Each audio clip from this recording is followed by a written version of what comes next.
Hello everyone, it's Craig from Discord. I recorded Zoey's audio but I ate some. So if you hear some glitches and jumps, that's my fault. I'm not sorry. It was delicious.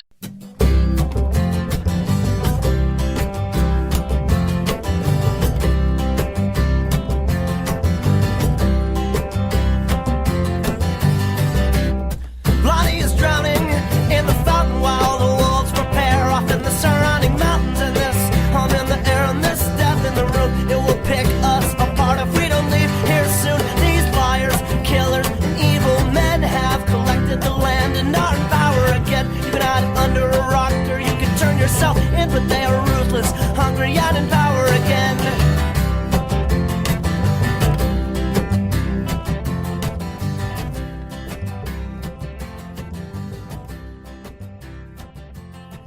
What's up, everyone? Welcome to Henry Kissinger's Pokemon Going to Die, the #1 internet podcast made by, for, and of the terminally online. I'm Sarah, and I Bezos on my phone. I Bezos on that phone, sorry. Hey there, I'm Zoey, aka DJ Jeb Bush. Please slap. Pretty good. And I'm Val Flight Cub, aka Burning Manders. Nice. Nice. Copyrighted to Sam Positive Stress, who tweeted that yesterday, and I really liked it. This one's for all the Game of Thrones heads in here. What if his name was Burning Manderly?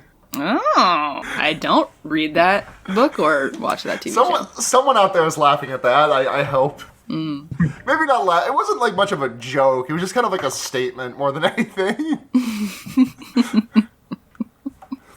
If he was in... Wait, can I like punch up your name a little bit? Yeah, sure, go ahead. What if it was DJ Jazzy Jeb? Please slap. Jeb, that's very good. Hey, what if Bernie Sanders was from the title of that famously memed horror movie from like the mid-2000s and he was the Wicker Manders? That wasn't great. Let's keep moving. Reach on that one. What if his name was Bernie Sanderson Cooper, and he was, he had white hair? What if his name was Burned Sanderson and he wrote The Wheel of Time or something? I know Brandon Sanderson wrote some fantasy classic. I don't think Wheel of Time was Terry Pratchett. I don't know who the fuck Brandon Sanderson is. If he was just like Bernie, but with a U, and he smoked a lot of weed, am I right, folks? What do you mean if? Correcting myself before I get the tweets. Wheel of Time was not by Terry Pratchett. That was by Robert Jordan, and Brandon Sanderson did in fact finish The Wheel of Time after Robert Jordan died. Yes, and Terry Pratchett did Discworld, I believe. Discworld, that's what I'm thinking. That's the wires I'm crossing. Okay.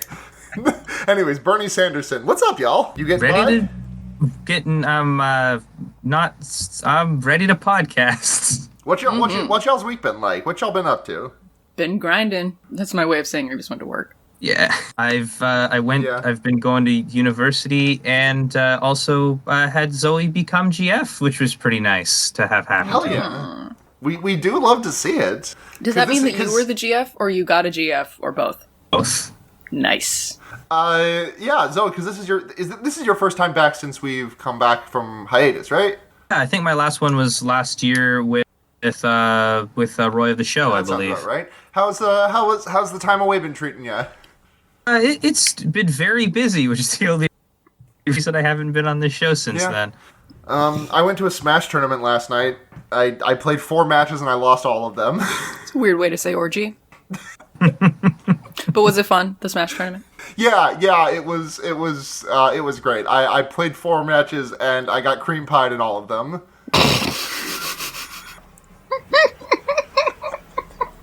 Yeah. Sure. So there was some news this week. Yes, there certainly was. I'm Jeff Bezos on that phone, and Jeff Bezos also Bezos on that phone. Because it turns out that his phone had been hacked by one Crown Prince of Saudi Arabia, Mr. Mohammed bin Salman himself, and he clicked a video link that the Crown Prince sent. No, sorry, I don't think he clicked it. I think the video link itself just had just hacking software in it, and so Jeff Bezos got his data drained for months on end. And this happened in 2018. We don't exactly know when it stopped because this is just when it came to public. But the first thing Jeff Bezos did publicly after this came to light was quote unquote clap back at MBS by posting a picture of him with his hand on Jamal Khashoggi's casket. And as I'm sure you're aware, MBS was the man responsible for the murder of journalist Jamal, the murder and dismemberment of Jamal Khashoggi. Ugh. So the richest man in the world had his phone hacked by the leader of one of the most powerful nations, one of the most powerful non-U.S. nations in the world. And we have no way of knowing what was on that phone, what be on that phone. Probably at the very least some contact information that MBS would like to have. Mm-hmm. I doubt that Jeff Bezos is carrying big company secrets around on his fucking iPhone or whatever. But he has a Notes app note that's just everyone's Amazon password. Yeah, exactly. Zero factor encryption. Yeah. Or zero factor authentication. Actually, the video link was just to some pornography, and getting his data drained is just what Jeff Bezos calls it when he comes. He's Sting. He tantrically had his data drained over the following months. Hey, that's terabytes of data. It is, yeah. True, exactly. That's what I mean. The thing is, though, if MBS is extracting it, does that mean that there's a direct feed from Jeff Bezos' urethra to Saudi Arabia? it's just a bunch of pipes leading under the ocean all the way to Saudi Arabia. That's a hell of a catheter. It's just going out of he's just got a pipe coming out of his leg. He's got a white pipe. It's not all white. You can tell that there was something moving through it, but it's flowing out of his leg at all times. I'm sorry, are you saying leg because cum is stored in the leg? No, I'm saying the tube is coming out of his pant leg. Oh, okay. But also cum is stored in the leg. Yeah. My leg is hollow. There is nothing in it but cum, and every time I work out, they call it lactic acid, but really it's just nut getting shaken up. Mm-hmm. It's why it hurts so much when your balls get squished because there's cum in there too, just not as much. That's why I never skip leg day, because I need to make sure my cum gutters are as strong as they possibly can be. Oh God! Really, not cum gutters, cum silos. You cut out when you said the worst part of that, so I was like, whatever you just said is fine. And then you corrected yourself from cum gutters to cum silos, and I was like, no. Just two gargantuan tanks of cum strapped to either side of my body. So, as much as I'm loving talking about FinDom MBS, it's just becoming worse and worse the longer I think about this transaction. Okay, so let's go back to the original thing where MBS. Let's just pretend that it wasn't actually his cum and it was just his data that got stolen. But that is what he calls his cum. Yeah. Not much was true. What he calls his what he calls data is not what we call data. We are talking about his actual physical phone data and not his cum data. Mm-hmm. Not his baby data. Yeah, but at the end of the day, WhatsApp is unhackable, and don't say if you are the richest man in the. It's very funny to me to think about the fact that my dad uses the same app to text his father that Jeff Bezos uses to text his buddy Mohammed bin Salman. There's just quaintness to it that I can't really quantify. Just the idea of the obscenely rich and powerful using some of the same software that us lowly poors use. I also do like the idea that maybe he did click on the video link and he got an email that was like, hey, check this out. and a video link, and he was like, okay. I am a Saudi Arabian prince. I have many money to give you. I need you to give me some money for 24 hours, and then I will pay you back handsomely. And he's like, I mean, we've done this before, my friend, the Saudi Arabian prince. Yeah, you don't have to lead with this every time. You don't have to lead with this time every time, MBS. It's like how my dad used to sign off his texts with Dad. Dad, yeah. I was like, I know it's you. Thank you. But yeah, it is weirdly comforting to think about the fact that I guess WhatsApp is that like difficult to hack if Bezos is using it, but also very funny that WhatsApp is not that difficult to hack apparently. Yeah. Jeff Bezos also like texts his weed guy on WhatsApp as well. Oh my god, who sells weed to Jeff Bezos? Whoever sells Mohammed bin Salman. Whoever sells He weed has to Jeff him on there. Bezos, I don't want to say allegedly. Allegedly, Mohammed bin Salman sells Jeff Bezos his weed, and allegedly, Mohammed bin Salman only ever gives him oregano. Fucking square ass Jeff. More like Jeff Bezos doesn't even know what the fuck weed is. Yeah. You got him. Got him. Probably knows what I want to kratom make a is. joke about how cut weed that is joke. called gas and crude oil. That's as far as I've gotten, though. Who calls weed gas? Is that not a thing? Are you thinking of ass, gas, or grass? No, I've heard No. people call it gas. I've never heard people call it gas. Yeah, there's a Post Malone song where he's like, "Oh, my brother's got that gas and never be nah." It's a pretty good Post Malone impression. Thanks. Like that's about. I was able to make out about as many words as that as I do when I normally listen to Post Malone. Like I know mumbling is like kind of a thing in rap now, but like it is for some reason Post Malone is so much less intelligible than like Sunflower is a song that I like a lot. The one from the Spider-Verse movie. I like my what Miles does in the beginning of that movie where he's like, "It's the I-U Persia." Like that's about all I know of that song. Yeah. God, Spider-Verse is a good movie. It is. It's a very good movie. In Spider-Verse, Chance the Rapper's fourth album was not about how much he loved his wife.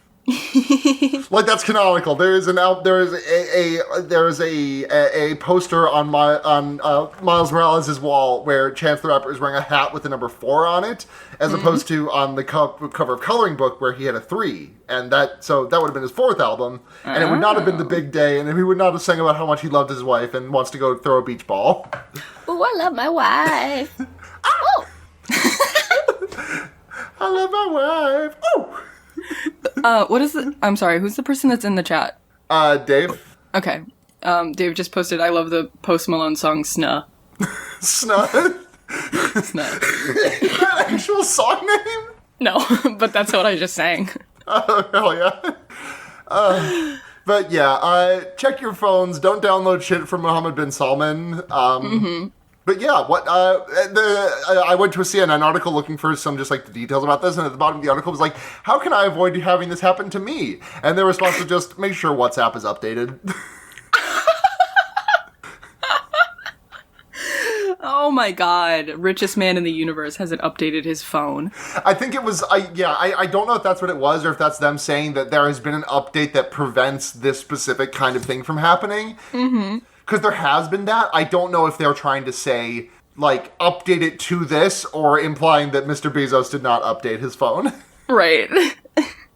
Just, Oh my god. And WhatsApp is just, like, doing free PR for the richest man in the world because they're like, hey, we don't know something happened to Jeff Bezos' phone. We don't know about that, but we are fixing a vulnerability that sounds similar to this one. And they have not stated, they have declined to comment on whether or not it was the same thing that hit Mr. Bezos. Nice.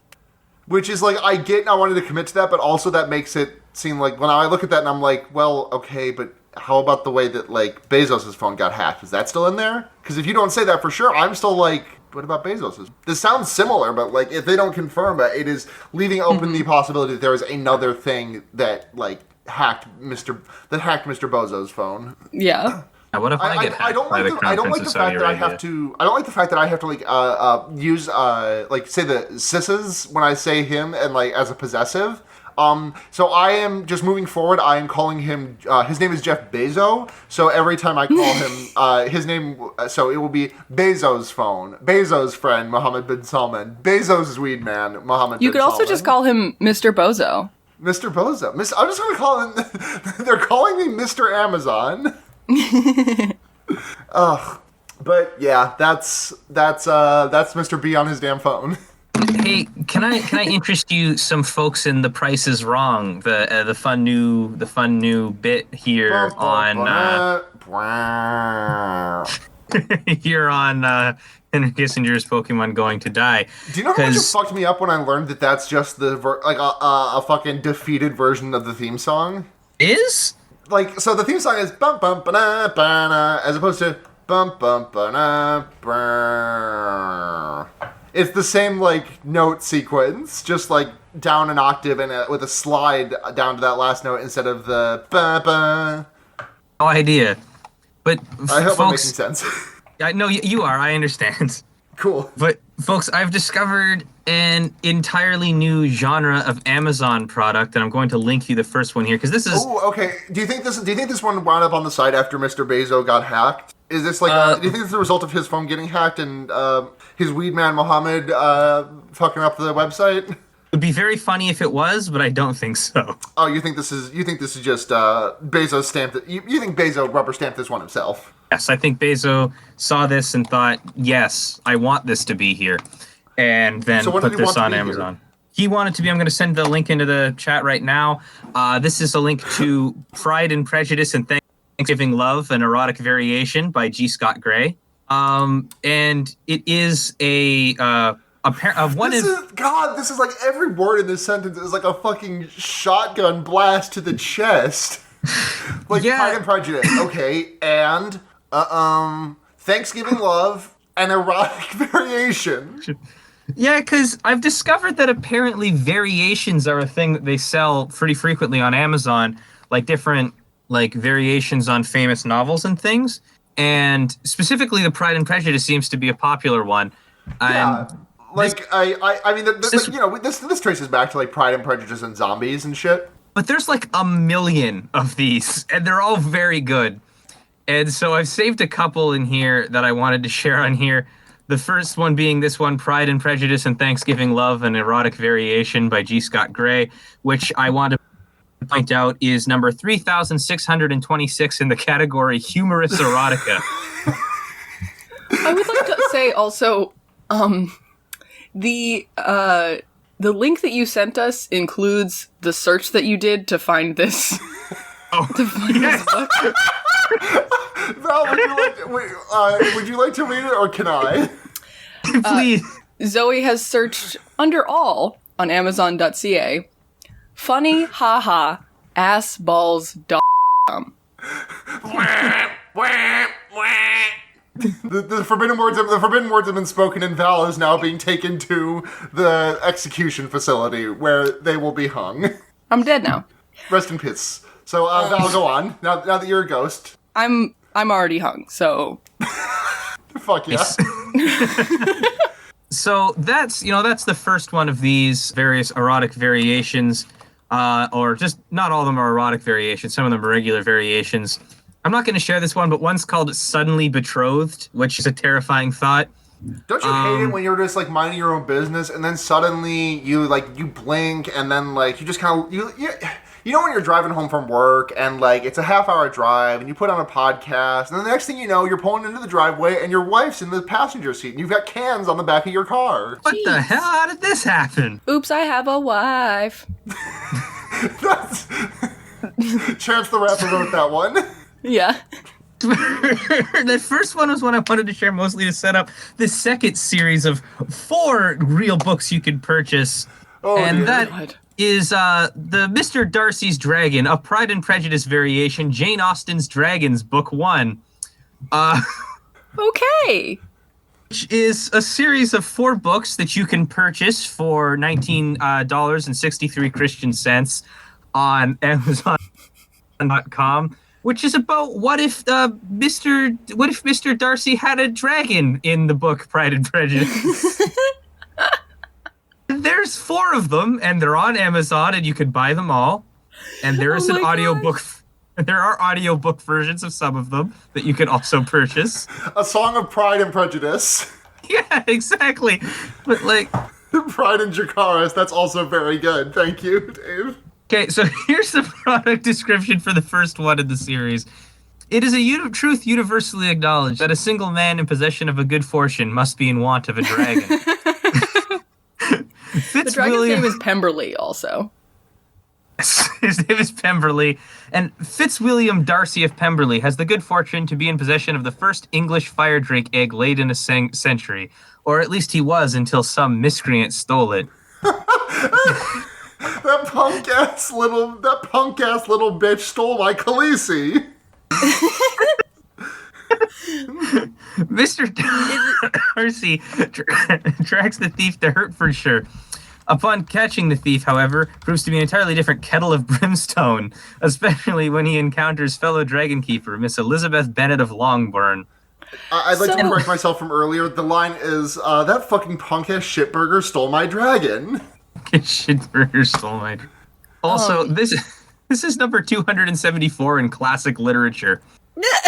Is number how far down starting at 1, how far do you have to scroll to get to something that is not what you would call, and I know it's all subjective, but at what point would you stop, what number do you stop seeing like classic literature at? Because I'm sure like number 1 is like Pride and Prejudice or actual for some shit. Number 2. Well, okay, hold on. Before you tell me, what's number 1? Number 1 is Anne of Green Gables. Sure, okay. Number 2? Number 2 is Lady Elizabeth, Pride and Prejudice, Everything Will Change, Book 1 by P.O. Dixon. Classic literature. It's the second one. It's number 5 in historical fiction on the Kindle store.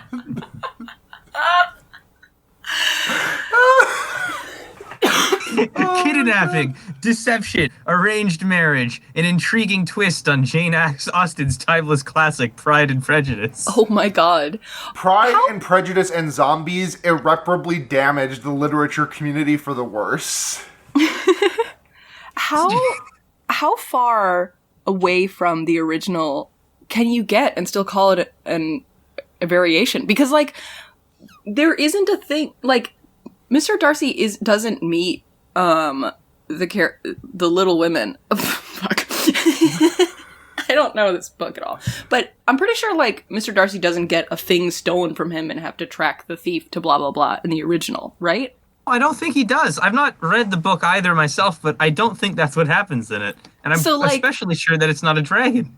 Like No. You just have to Go on, Val, sorry. You just have to name the characters like Mr. Darcy and shit, and it's like, it's Pride and Prejudice. Like, I mean, that is, it's the reverse of the fucking, the 50 Shades of Grey thing, where, whatever her name was, wrote Twilight fanfic and then just Control F'd for all the instances of Edward and Bella and replaced. Yeah. Can I just read to you sort of some of the many book titles that are currently outranked in the bestsellers for classic literature by Lady Elizabeth, Pride and Prejudice, Everything Will Change, Book 1? Yes. Before you do, can I just share another fun fact about that changing names thing?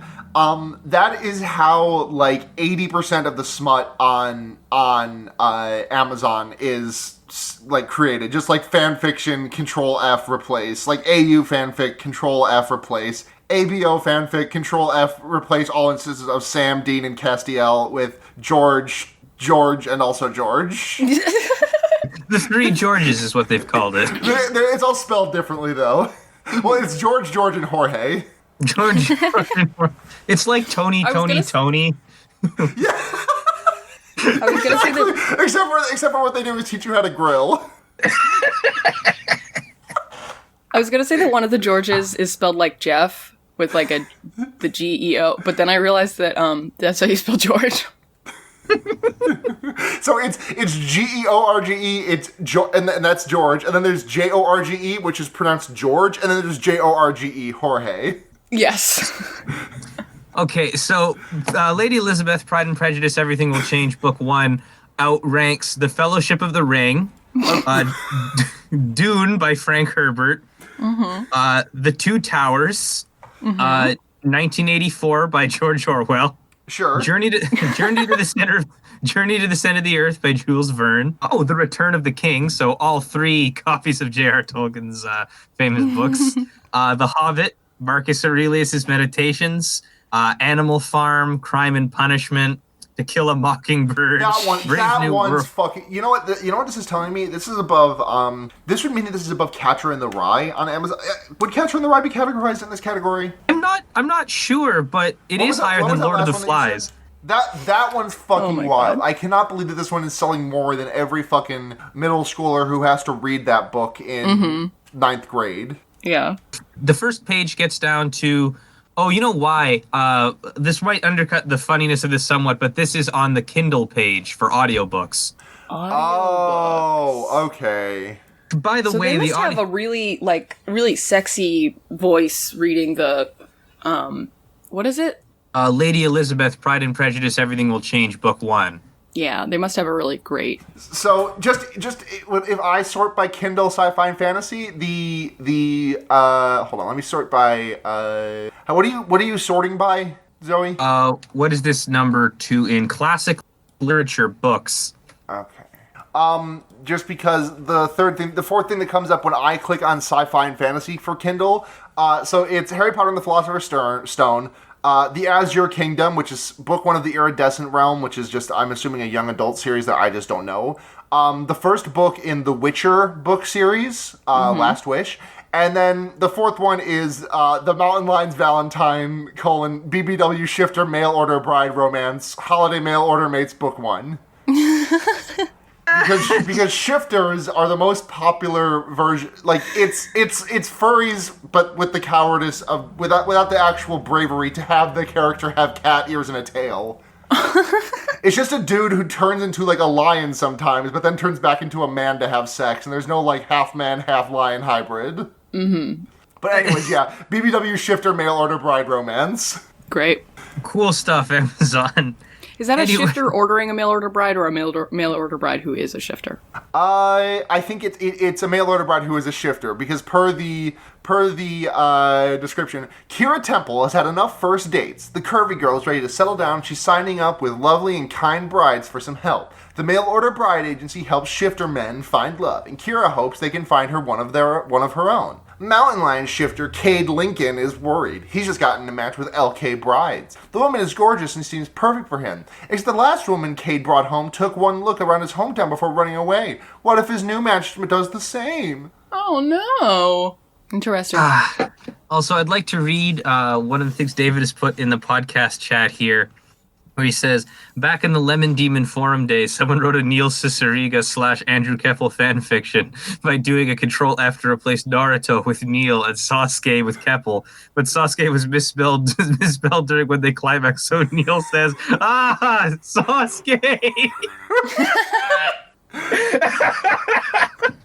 That's just normal sex. Don't you hate it when you say another girl's name when you bust? Hey, everyone else in this chat is thinking of Sasuke when they're fucking, right? I make that mistake sometimes. Just last week, I had to deal with my GF confronting me because I shouted "Kagome" during sex. Oh man! Bit of Inuyasha humor for y'all, bringing that anime heat. I am the resident anime liker, actually, because I think all the other regular anime watchers of this podcast, by which I mean Sam, was forced to retire. I was going to say I'm going to listen to this audiobook and see what it is, but the audiobook version of Lady Elizabeth, Pride and Prejudice, Everything Will Change, Book 1, is $13.85. Well, on the bright side, the Kindle price of Pride and Prejudice and Thanksgiving Love, an erotic variation, is only $3.80. Oh, that's a steal. The audiobook is $0, isn't it? On Kindle Unlimited. Oh. Yeah. But it's also it includes free international wireless delivery via the Amazon WhisperNet. So, That's like a thing, right? Like, just like, you can't just like say this, hey, this is our whisper net, because that already like means something, right? Like, no. Is a whisper network not like the thing you used to describe, like how like people like how all the open secrets in Hollywood, like all the whisper networks around like Harvey Weinstein and Roman Polanski and all that stuff. It's just like I very much like, I think that Amazon does most of its actions with malice. I doubt this was among them. It's just a wild ass thing to call your shit. Yeah, that is really weird.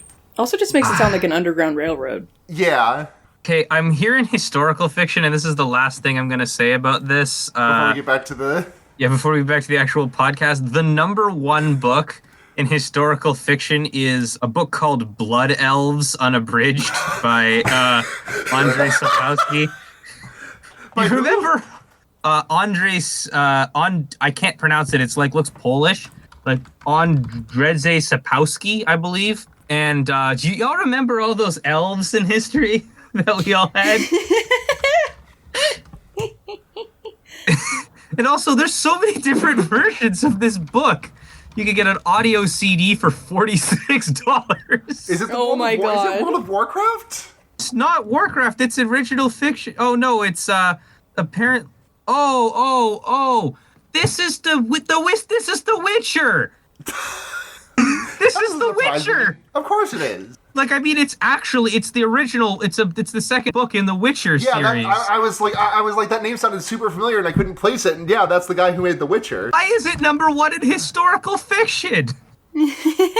It's historical. It's fictional. The Witcher. Yeah, it's number one in historical fiction, number one in action and adventure, and number one in sword and sorcery. I mean, I think, like, The Witcher probably definitely belongs in fantasy, but I'm sure there's also, like, Amazon would also categorize, like, A Song of Ice and Fire as historical fiction. That's true. How? It's historical. It happened in vampire times. It didn't actually, because I know it's actually not because Westeros is not unless Westeros is secretly, like, post-apocalyptic, this world. No, yeah. Yeah, Blood of Elves is the first one in, like, the actual, like, Geralt of Rivia saga. Okay, that makes sense. Yeah, because I saw the inspiration for the critically acclaimed video game The Witcher, and I was like, oh, that's less funny now. Yeah. That actually makes sense. Isn't historical fiction supposed to be, like, the story of the American Girl doll Madeline and her Revolutionary War? Yeah, like historical fiction is like just like stuff that could have happened but didn't. Yeah. I think. Yeah. So I'm not sure. I'm not a fucking wordsmith. You're not a genre-ist. Yeah. I will say that 3 of the top 10... I'm not a ingenue. Nice. Thank you. Welcome. I will say that 3 of the top 10 in historical fiction are books from the Witcher series. One of them is still Lady Elizabeth, Pride and Prejudice, Everything Will Change, Book 1. And then the rest of them appear to be, like, real historical fiction, like, stuff about, like, the Holocaust and things like that are actually, like, real books about history. Mm-hmm. Yeah, a great deal of them are books from the Witcher series. that doesn't surprise me. So now that we've spent 20 Christian minutes on Amazon books... Val, what's up? What? I heard a rumor that, nobody likes Bernie. Oh, yeah. Well, so apparently Hillary Clinton has a Hulu documentary coming out in her future or something. Okay, sure. Like, I like, the thing about a documentary is that you shouldn't be making it so close to something like, you can make a documentary about a small thing that's not likely to have larger repercussions. Like, you can make that pretty soon after it happens, but, like, we are still, like, the nation is still traumatized from the 2016 election. Like, we can't be doing, like, and here's how because, like, we have not had enough time since 2016 to actually do this documentary, because Hillary spent 3 years in the woods and is now starting her 4th year off just coming out swinging against Bernie. Yeah. So in the documentary, she says... of Bernie. He was in Congress for years. He had one senator support him. Nobody likes him. Nobody wants to work with him. He got nothing done. He was a career politician. It's all just baloney, and I feel so bad that people got sucked into it. Hearing her call him a career politician makes me fucking black out in anger. Yeah. Yeah, like, oh, he was a career politician. Everything he did was not genuine. If you're not a career politician, Hillary, why didn't you divorce your cheating husband? Just wondering. Hey, Hillary, so that everyone being against someone is always a bad thing, which is why when Bernie voted against the Iraq War, he was wrong, because everyone else said yes, and no one agreed with him. Exactly. It's so... You can just say whatever nowadays, I guess. Because, like, he got nothing done is not true. Yeah, like, literally, he was facing opposition from both the Republicans and the establishment Democrats, and he was still able to accomplish things. Like, you can't just say, no, he didn't. I'm pretty sure his name was on more amendments than, like, anybody else in Congress. Yeah, like, it's hard to get an actual bill passed when you don't have the party support behind you on either side.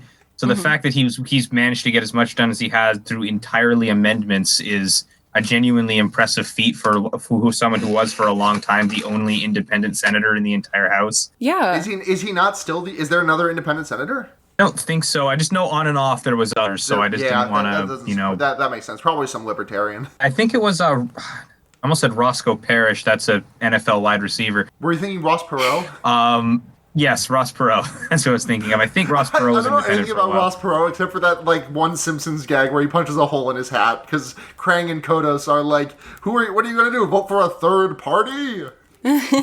So this is her thing, and she's like, well, it's not just him, it's the culture around him, so she literally fucking says Bernie bros, blah, blah, blah. So... And the thing about Bernie Bros is that Hillary has never been associated in any way whatsoever with odious people. There's a tweet that I saw that was like, if Bernie has to denounce, like, Marx Lover 69 and fucking Black Socialist 420, like, then I think Hillary should have to also denounce Harvey Weinstein and Bill Clinton and Jeffrey Epstein and Ghislaine Maxwell and et cetera, et cetera. And Kevin Spacey. Yeah. Kevin Spacey. Yeah. So it's just, she's still mad that she didn't win 2016. Reporters asked Bernie Sanders his response to this. And first of all, he said Secretary Clinton is entitled to her point of view. And then he says, it's my job to focus on the impeachment trial. My job today is put together a team that can defeat the most dangerous president in the history of the United States of America. Also, like, I don't know if he has, media training or what, but his fucking response was so good because it started with, on a good day, my wife likes me, so let's clear the air on that one. Yeah, I don't know if it's media training. I think it might just be, like, all of his years of being hardened by, like, this is definitely not his first time at this particular rodeo, nor will it be his last. Like, this is... Right. It's different. I'm sure it's different every time, but, like, this is not, like, I'm sure this is nothing new to him. Yeah. And, like, that's such a good response. It's so, like, humble and, like, obviously it's a joke to start off the answer, but, like, he's not being combative. And then, so to finish off this conversation with him and reporters, when asked why he thought his 2016 primary competitor was still talking about 2016, Sanders responded, "That is a good question. You should ask her." She's still talking about Bernie Sanders as if he is her primary opposition. Like, as if they are still in the Democratic primary. As though they're still locked in a tete-a-tete. Yes, exactly. Like, I don't understand why she's still so... She's so, like, intent to, like, drag him down with her, essentially. I don't know. Because she's mad that she lost, and she wants to blame other people that... Like, I'm sure to her, like, she will never admit that the 2016 election loss was ultimately her fault, and so this is just, like, maybe this is just her, like, justification of, okay, so Bernie is why I lost, and I don't want that to happen to the next person. Like, I'm not saying it makes any logical sense, but I'm saying it makes logical sense to Hillary. Yeah, it's just annoying. Maybe from her perspective. Speaking of people that like Bernie Sanders, Joe Rogan is going to vote for him, so that's a person. But who doesn't like Bernie Sanders? Who? The New York Times. Hey! I didn't put this in the show notes because I completely forgot this happened this week, but, hey, Val, ask me who I'm supporting in the 2020 election. Who are you going to vote for in the 2020 election? Women. And it was just what the New York Times said, because the New York Times thought long and hard about who they wanted to endorse, and they said, at the end of the day, they came out and said, we want to endorse Elizabeth Warren, but also Amy Klobuchar. Just... like, before I get into the rest of this, the thing that really fucking bugs me about all this is that, like, there have been so many people who have gone on record and said that Amy is an abusive piece of shit who, like, throws things at her employees and is just a terrible person. The New York Times. The New York Times reported, God, that's right, I forgot the Times wrote an article about her being abusive to her staff. Right, I think I saw some tweet from, like, some New York staffer that was like, if it's just a couple of binders, I'm sure Trump has done worse. Like, so? Like, throwing things at your staff is bad. Like, it's not yeah. If I throw a fucking, like, cinder block at an employee of mine versus if I throw, if I throw a cinder block versus, like, a small rock at an employee of mine, I'm still throwing something that could hurt an employee of mine at my employee. Like, yeah. One is definitely worse than the other, but they're still fucked up. You shouldn't do either. Yeah, but anyways, the New York Times singled out Klobuchar because they see her as they see her as like a centrist who can get things done, whereas Warren is their ideal progressive candidate. Mm-hmm. But they're throwing their weight behind two people who are. There's definitely at least some overlap in their voting audience. Mm-hmm. And they just said a vote. We vote for women. Yeah. And I cannot wait for the 2020 president, the girl reading this. Time Person of the Year 2020. The girl reading this. They just have that shitty reflective foil on their page. Yeah, it's like the monster at the end of the book. Fucking coming out to yourself by rewriting that book to be about the girl at the end of this book. Our 2020 nomination, the girl reading this. God. But yeah, like, Klobuchar is just she's polling at nothing. This is going to, like, cause there's definitely some overlap between their bases, and this is definitely not going to help. I'm very excited to go commit voter fraud and vote for two women. Yeah. Like, if the point of everything is to be about not dividing the Democratic base, what the fuck are you doing? You're literally saying vote for this or this. Right. Like, if they don't want Bernie to win, they sure did a shitty-ass job of doing this, because this is gonna make some of Liz's supporters split off for Amy, and it's not a lot of Amy supporters are gonna split off for Liz, because she's too progressive for them. Mm-hmm. But they're gonna look at Amy and be like, wow, she's a woman, and she gets shit done. Yeah.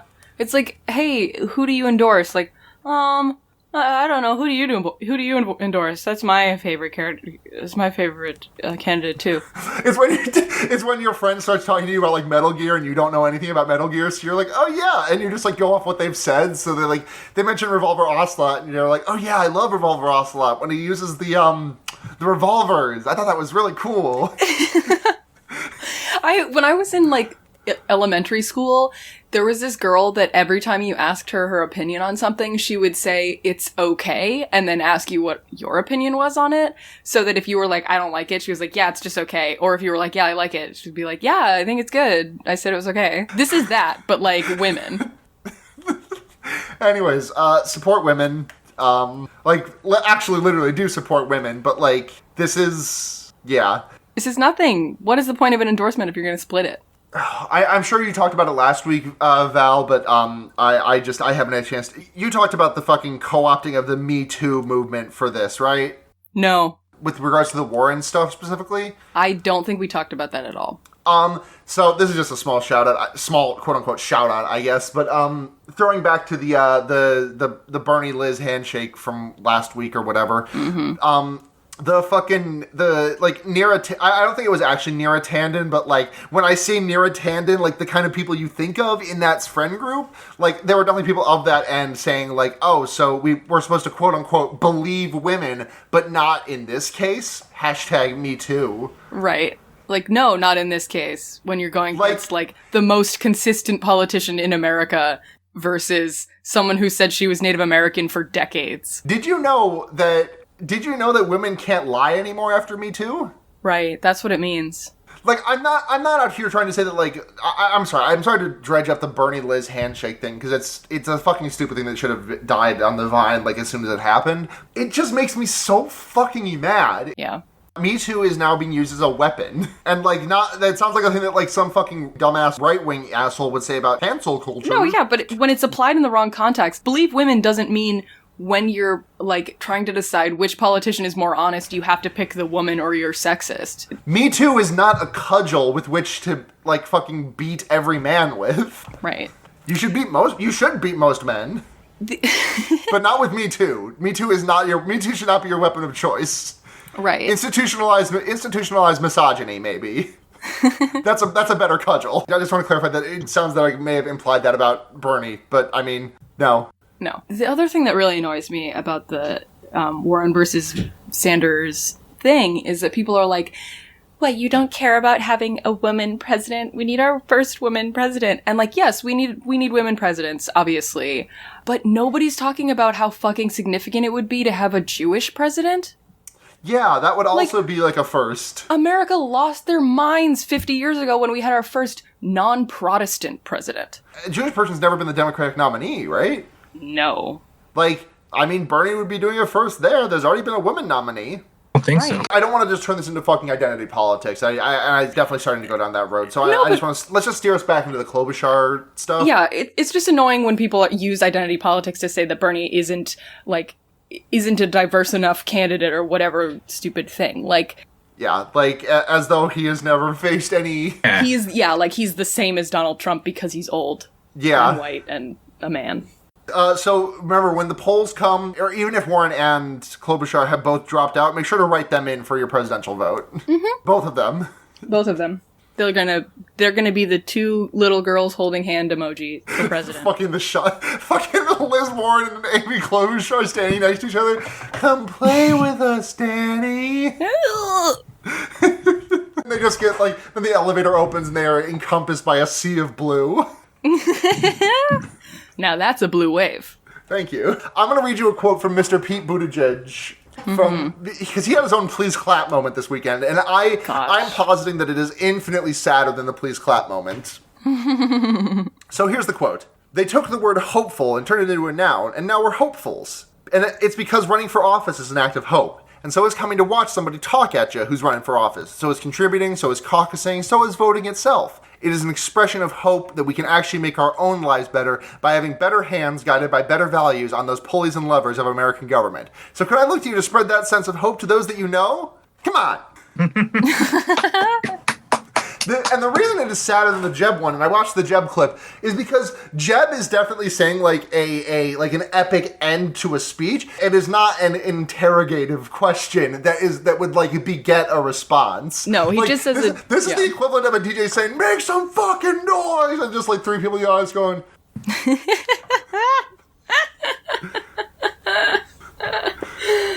God, and also the statement itself is also just bullshit.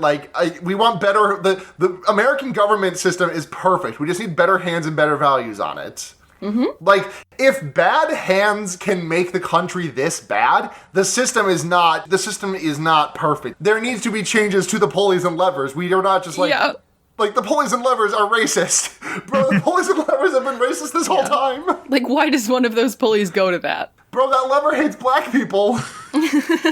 Gotta get a new lever. Wrong lever, Crunk. Why do we even have that lever? Crunk pulls the racism lever, and he's just like, I don't even have that lever. Wrong lever.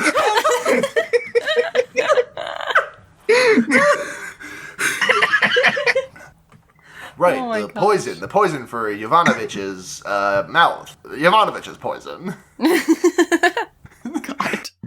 So fucking Trump said that about Yovanovitch, I don't remember the exact background, but she was a high-ranking official, and Trump wanted her gone. She's an ambassador, yeah. Yeah, ambassador, thank you. And Trump said, get rid of her. Get her out tomorrow. I don't care. Get her out tomorrow. Take her out, okay? Do it. And the original quote that was published online from who was it? It wasn't New York Times. It was might have been The Atlantic that ran this. No, it was ABC News that ran this story first. And their headline was, "Take her out, okay? Do it." And they called that firing. And granted, the full sentence is definitely more like a 50-50 of like 50% chance it was him firing someone, 50% chance him trying to order a hit. But it is important to note, and this is not anything inclusive, but Yovanovitch has, like, there have been documents surfaced that showed that Yovanovitch feared for her life. You talked about that last week with the Lev Parnas stuff, right? Yes. Yeah. Okay. She was being followed and stuff.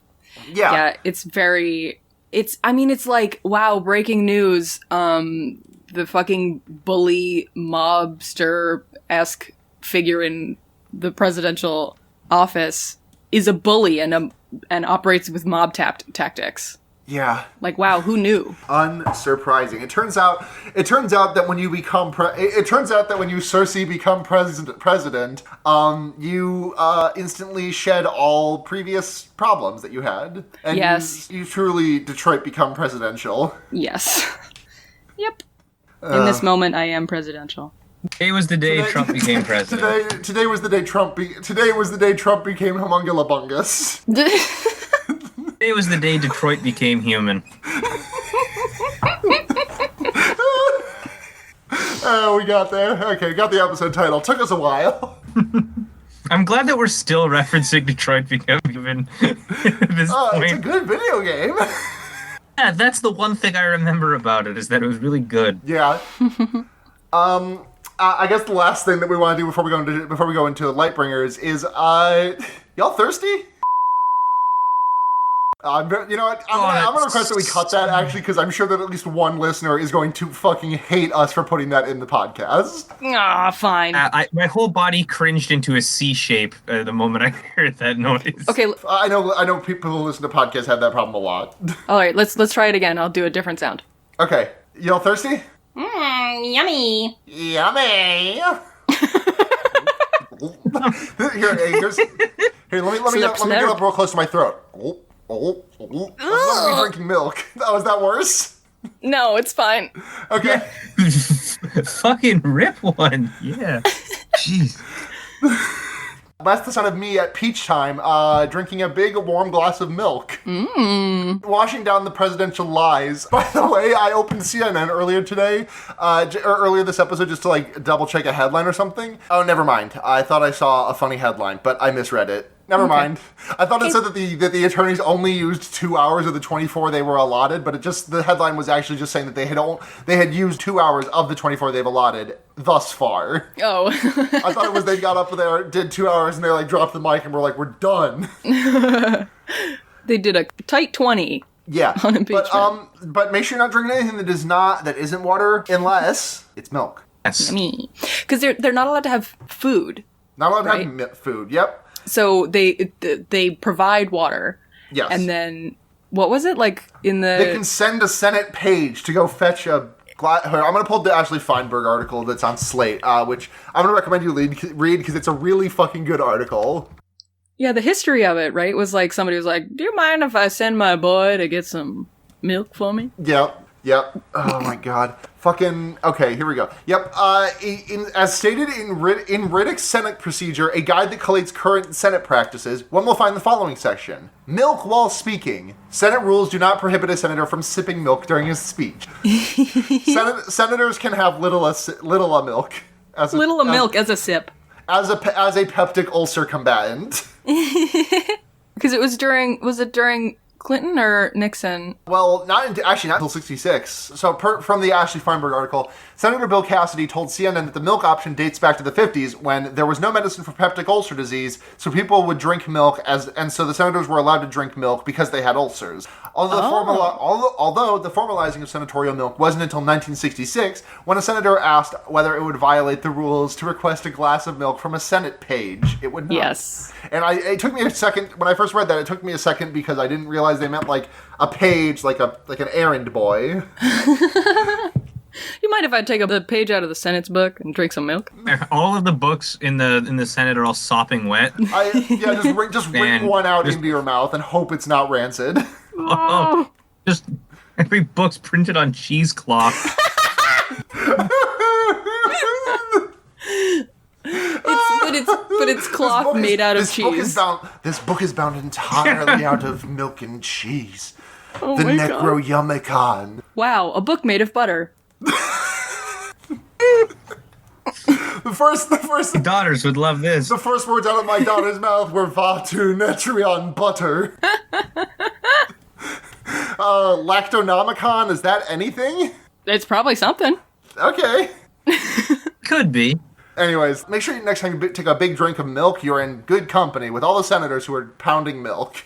I mean, honestly, if I had to be in the impeachment trials, like, I would definitely take that up, like, because otherwise you're just drinking water and what, like, eating the croutons that you find in your pocket? Like... And or beard. Yeah, like, I would be so hungry. I would be like, you mind if can I have a Senate page fetch me an Ensure, please? No. My reason for doing it would just be strictly for like break time purposes. Like I drink it, I get the tummy trouble from the lactose bad, and then I have to I have to pause the impeachment hearings to go take like a 10-minute dump. The thing is, that happens with water too, but my pisses are a lot quicker than my dumps. Yeah, I would hope so. I think Mitch McConnell passing out on the toilet from lactose intolerance. Yeah, it should be a lot easier to get pee out of you than poop. Yeah, that's my presidential platform for 2024. Mm-hmm. Just saying the words 2024 out loud sent a shiver down my spine. So let's get into Lightbringers so we can get out of those doldrums. All right. Y'all mind if I go first? Sure. My Lightbringer this week is a video game that I finished, and it made me cry a lot. It was Outer Wilds. It is a... So this is extremely basic spoilers for the game mechanics. If you know anything about this game, you probably already know this, but if you're trying to stay in the dark about it, which if you are, I recommend you do, go ahead and skip ahead like a minute and a half. Let me just set a timer on my phone. So I'm gonna set this bad boy for a minute and a half, and I'm gonna talk about Outer Wilds. And these are, like I said, these are minor spoilers, but just, in case you're trying to stay dark, which if you have thus far, I recommend it. So in the Outer Wilds, the core mechanic is that you are like Groundhog Day-ing across the fucking solar system. This solar system, which is not the one that you or I know, but you are just exploring these ruins of this long extinct civilization of extremely intelligent, advanced engineers. And you're going to all these different planets and just trying to piece together exactly what happened to them and why the universe is, why the fuck, and because at the end, the thing is not just you die and then start the whole thing over. Mm-hmm. The game is locked into a 22-minute loop because every 22 minutes, the sun fucking explodes. And you have to figure out, and you have to go into the fucking, go into the details on that, figure out what's happening there, scour these planets, just finding all these things on and beneath the surface. And it is so fucking cool. One of the planets is it's like this hard external shell of a planet, but at the center of it is a black hole, and there are chunks of it that are getting knocked off by the lava moon that orbits the planet, and they fall into the black hole, and fucking this whole planet is just collapsing. There's another planet that's actually two planets connected to each other, and one of them they just go back and forth like an hourglass, dumping sand from one to the other. It's so fucking cool. It's also scared the shit out of me, and it made me cry like a fucking baby at the end. I am thinking about the game a lot. It helped me a lot with some existential dread that I severely suffer from. And that's my timer. So that's fucking... Please, I'm begging you, play Outer Wilds. It's genuinely one of the best games I've ever played in my life. Oh. I love it a lot. It sounds really good. Val? So check out Outer Wilds now. Shall I go? Yeah, go for it. So this is random. This is just the first thing I could think of. But I'm in a play where I'm going to be playing a 60-year-old man. So my hair, my hair is going to be silver. So I was like, we could spray my hair, or we could dye it. And I was like, I'm going to do that because that sounds fun. And I have really short hair now, so I can fuck with my hair however much I want, and it'll grow back in 2 months maximum. So I bleached my hair a ton, and I dyed it silver. Shout out Overtone. I also bleached my eyebrows just for the fun of it, and I look like an alien, but I also can use black mascara to just put on for work, so I look like a normal person. And I'm really enjoying being able to look like a completely different person when I'm not at work, and just look super weird And Fuck yeah. yeah, I'm liking That it a lot. rules. So. Have you posted a selfie in the HKIP server lately about with that do? I have not, but I have one that I can post. Hell yeah. I will do that. So if you're listening to this and you want to see Val's cool selfie, which I'm sure I'll get a live reaction to because I'm sure they're in the process of posting it right now, head to the it's linked in our Twitter, at HKIPGTD on Twitter. Zoey, what's your Lightbringer? My Lightbringer is gotta be Zoey Get GF, because I feel like that's the best thing that's happened to me in between then and now. Oh, yeah. It's, I was on a trip to Ottawa with a bunch of people from my university, and I'm very happy about that, and I don't know how to talk about it on the show without weirdly doxing my partner, but that's, yeah, anyways, that happened, it was very good, and you love to see Hell it. yeah. So now we get into the cleanup step of this podcast. So thank you very much to, oh shit, god damn. Oh, the fucking dyed eyebrows is so good. Holy shit, Val. Thank you. That fucking rules. Oh my god. Ugh. So we are HKIPGTD everywhere if you want to follow us or support us. So that's Twitter, Facebook. Don't use Facebook, but we do have an account there. Gmail, Tumblr, I think we still have. And, I'm going to go to the Tumblr real quick, check and see if we have any questions, because I don't... Matt's the only one that ever checks Tumblr. Thank you, Matt, Okay. for your service. Yeah, no questions. But yeah, that's all of that. And then also patreon.com/HKIPGTD. Also the Reddit. We have a Reddit, reddit.com/r/HKIPGTD. Thank you very much to Reddit user Bisexual Punch Party for that. But also patreon.com/HKIPGTD, where you can give us money. $1 a month gets you any and all bonus content we do, like pre-shows, which I think there will be for this episode by the time you're hearing this. Post shows, obviously, bonus content, cut for time. Extended Lightbringers when we do those. $1 a month gets you all that. $5 a month gets your name right on the podcast and all that other stuff. $10 a month gets you everything else. $5 a month gets you your name right on the podcast and a special user status in the Discord, as well as the rest of the stuff. $10 gets you all of that, a even more special user status in the Discord, as well as the ability to listen live to the podcast, as we have someone doing right now, before someone can go in and fix it with edits. So thank you. With all that being said, thank you very much to... Hold on, Patreon changed their format and it looks like fucking dog shit. Okay, so thank you very much to... Burgermeister, Stephanie Ruff, Pregnant Seinfeld, David Besser, Alex Schaup, Six Arm Sweater, Patrick Van Brunt, Alex H., Jacob Sears, Neve Noel Williams, Wynn, Bryce, A Sexual Fish Tank, Ashinu, Alex Hoot, Maximilian Rower, Tufster McGee, Bryant, Nick Clarkson, Jane Wick, Flo Siegel, Destry Hawk, Pierre the Disaster, The Tallest Jew, Michael Weems, Non-Binary with Left Beef, Summer Geist, Dijonais, Chaz Goblin, and Paul Blart Fleshcourt. Thank you very much to the Taxpayers for the use of our intro, for the use of their song as our intro, Evil Men, off the album Cold Hearted Town. Thank you very much to Noisepace.xyz and our overlord Matt GameCube for hosting this and so many other great podcasts, such as the ones that I am on, like Fear Baiting, which is my horror movie podcast, back in 2 weeks, keep your eyes out, or The Wonder Years, which is my Animorphs podcast, which is also back in 2 weeks, but like that's just kind of our normal release schedule. So, I mean, by the time you're hearing this, actually back in 2 weeks, probably-ish.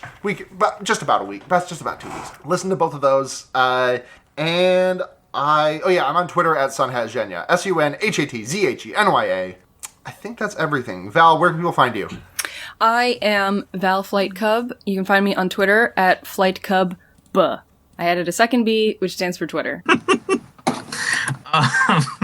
Sorry, that was very good to me. I'm Zoey, and you can find me on Twitter at TP_Albuquerque. And you can also find me on the other Noise Space podcast that I do with a friend of the show, David the Stick, which is all about Homestar Runner and how it's very good and you love to see it. And also stay on the lookout for eventually whenever my additional new podcast comes out. That might be in a month. It might be in a year. Who knows? I'm excited either way. Hell yeah.